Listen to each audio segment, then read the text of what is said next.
Hello, everyone. I'm Sam Eckmann of Gold Derby here with Tony nominee Kecia Lewis from Hell's Kitchen. And Kecia, you made your Broadway debut long before this nomination here. You were in Dreamgirls in that original production.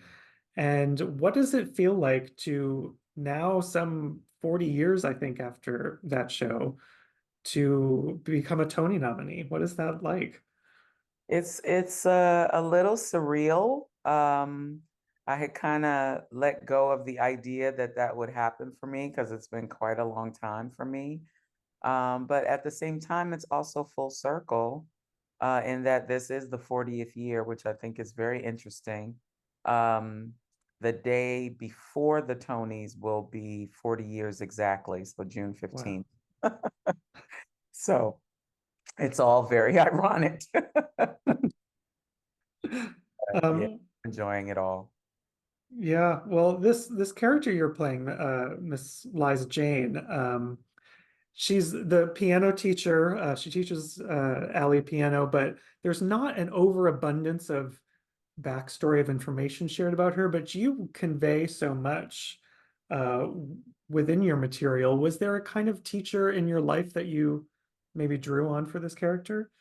Yes, I've had a few Miss Liza Janes in my life, a few Mr. Liza Janes in my life.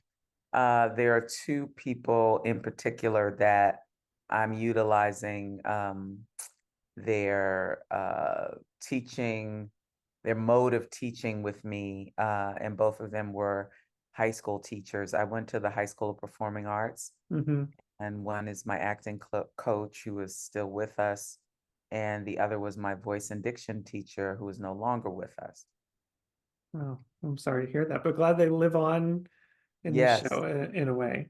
Um, yes, a- and I believe you do some teaching yourself. Is that correct? So was that kind of a resonance there for this character? absolutely. Yeah, I'm a teacher, I think, at heart, and I have done some teaching at the Atlantic Theater School.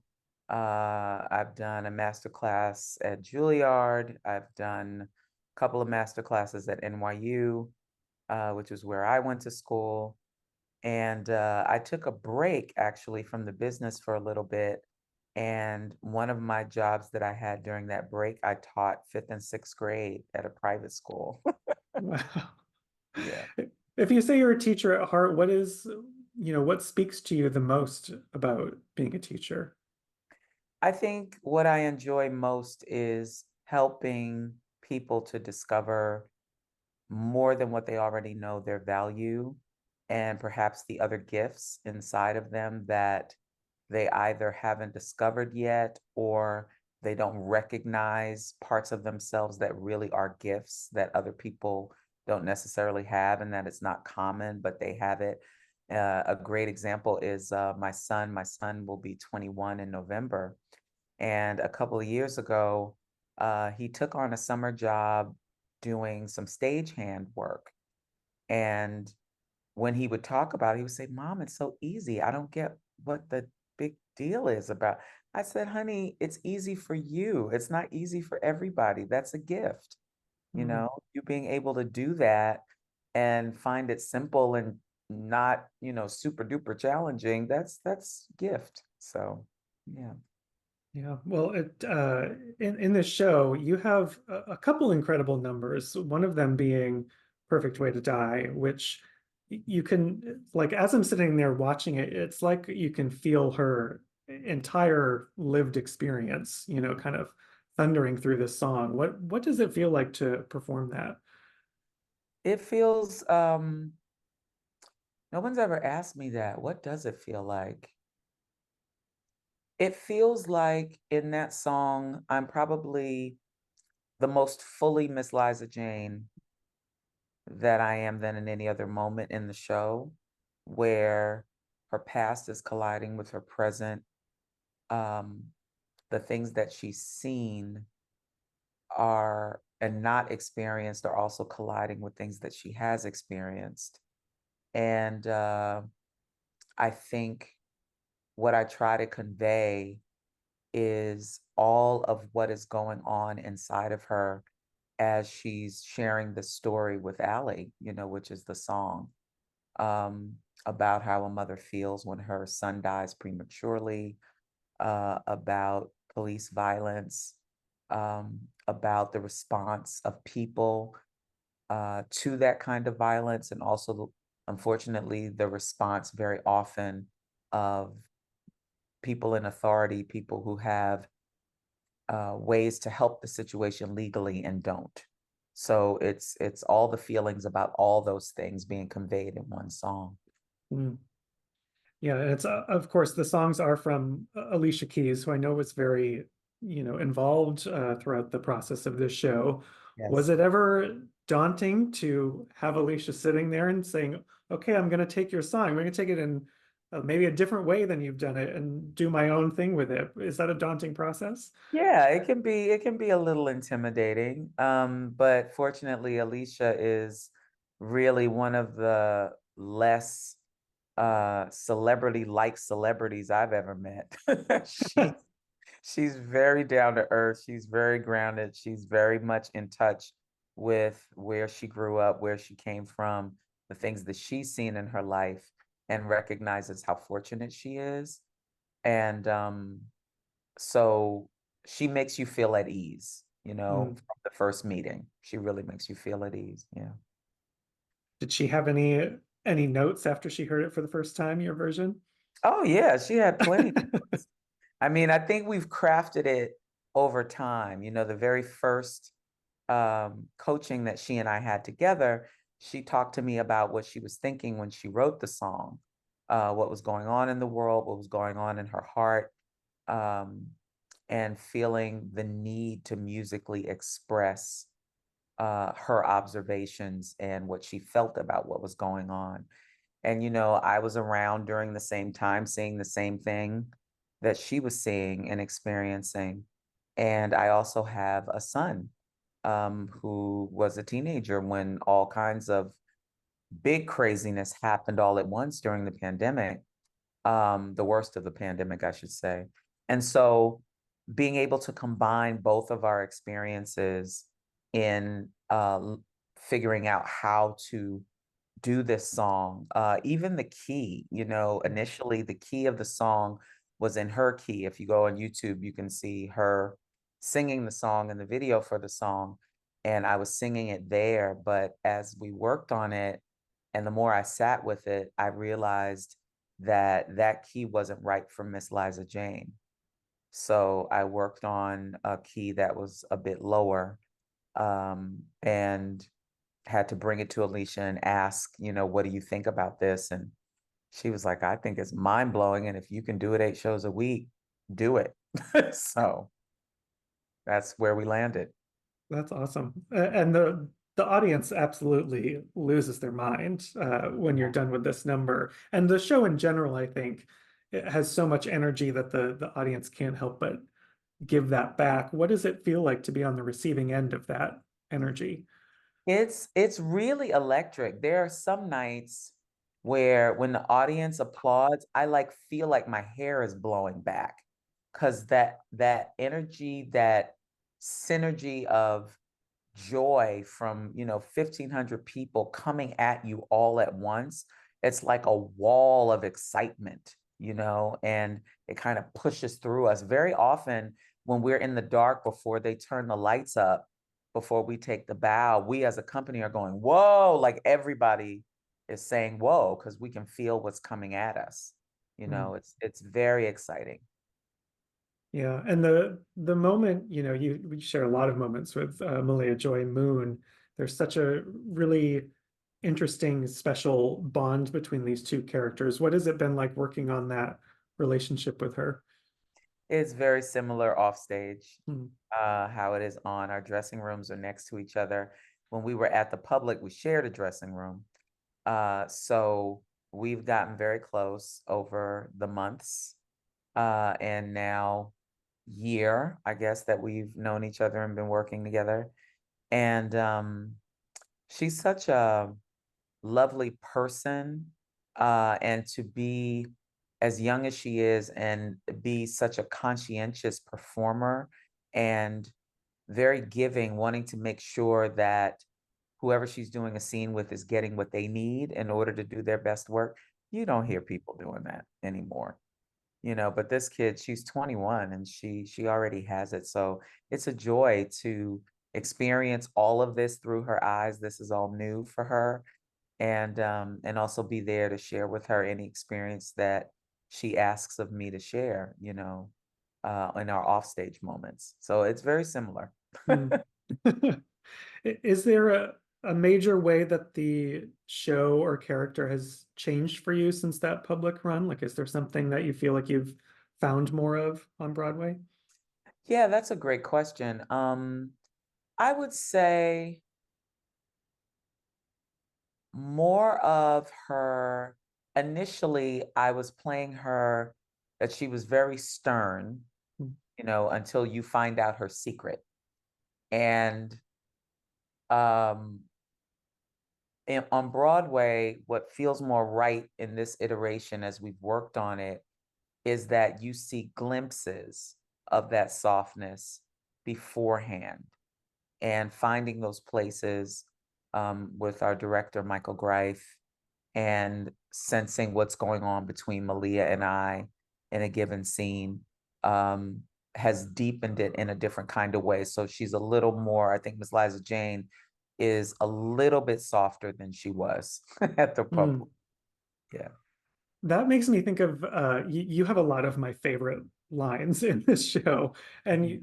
and you have a lot of moments of dialogue that feel like they do. There's a way they could be stern, but there's sort of like a deeper grandness to them. Like I'm thinking of, when you just turn to her and say, "You're here because your ancestors have requested your presence." And Yes. there's these lines that thunder home to her. What is it like delivering those?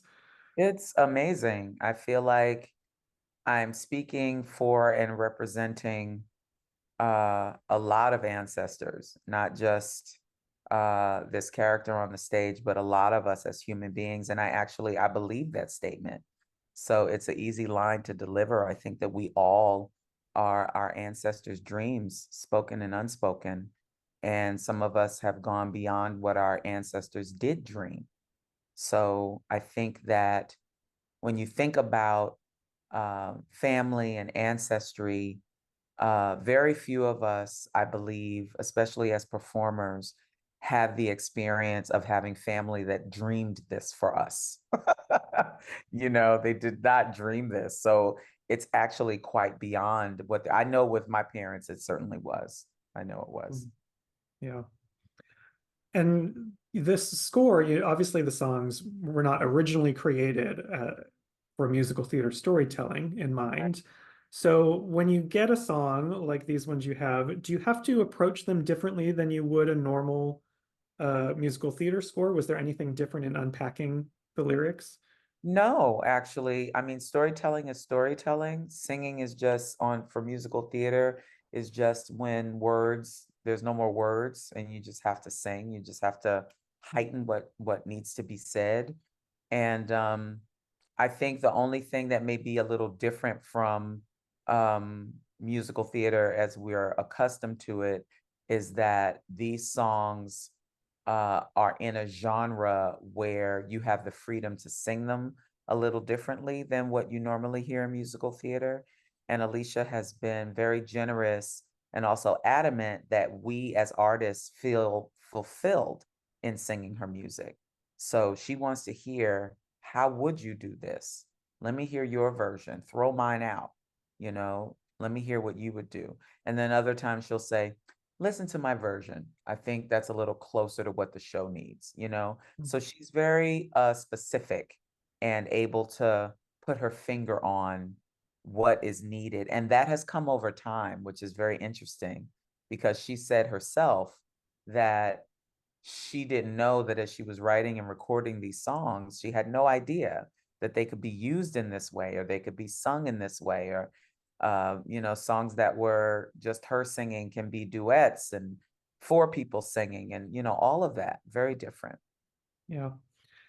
Well, if you will indulge me a little time travel back into your career for just a moment, because you have had a lot of different types of songs and musical theater, and there is one lyric of yours that has woven its way into my dialogue daily.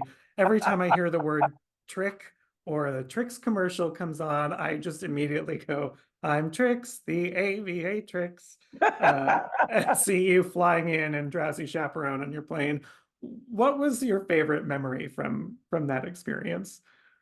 You know, actually, my favorite memory was one that was off stage. It was in a rehearsal when we were in LA, rehearsing to do the show at the Amundsen before we came into Broadway. And, you know, we were still trying things and examining things. And Danny Burstein and Beth Level did their number, I Am Adolfo. Danny Burstein went as far as beyond what any of us could have imagined, and I couldn't breathe. I was laughing so hard. And the same thing with Beth. Beth would do this bow at the end of As We Stumble Along. And this one day in rehearsal, she was just playing with different ways to bow, and she just went lower and lower and lower, and she was laying flat out on the floor, and we all lost it. She was just on the floor as her bow and shaking her head. Yes, thank you. Yes, thank you. Historical, historical. You know, It seems like it was probably a fun show to be a part of. I oh would. my gosh, it was so much fun because it was so much love there. And, you know, some people know, but most people don't, that the show was birthed out of love, actually, that Bob Martin, who wrote it, um, was gifted a version of that show as a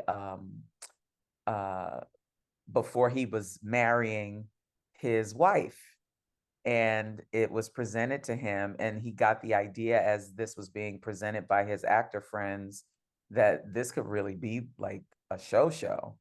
They were doing it like as a skit. And so because it came out of, I believe that when things come out of a foundation of joy and love, that's what you're going to get in the final product. On some level, you're going to get it. And so I think with Drowsy Chaperone, that's a part of it. And all of us have been man in chair. All of us have listened to a musical theater album and saw ourselves in it and, you know, replayed things over and over again. All of that is a part of our experience as theater lovers. So it was such a fun show. Mm. Well, now as a theater lover and theater practitioner, you get to be at the Tony Awards as a nominee. What are you most looking forward to from that night? I think what I'm most looking forward to, honestly, my manager is coming with me as my date. We've been working together for 15 years, and um, this point in my career is a place that he has helped to get me to, and to be sharing that evening with him. I've been already planning snacks, what snacks we're gonna have, because I heard that 3 hours sitting in that theater for the Tonys, you are gonna be starving. So I'm starting to think about what kind of fun snacks and what kind of small looking but big purse I can carry. That sounds like a very good, very practical plan. Yeah, we'll have our snacks and be at the Tonys. It'll be fun. Well, we can't wait. Best of luck to you, and congratulations on a wonderful role in Hell's Kitchen. Thank you so Thank much, you. Kecia. Thank you.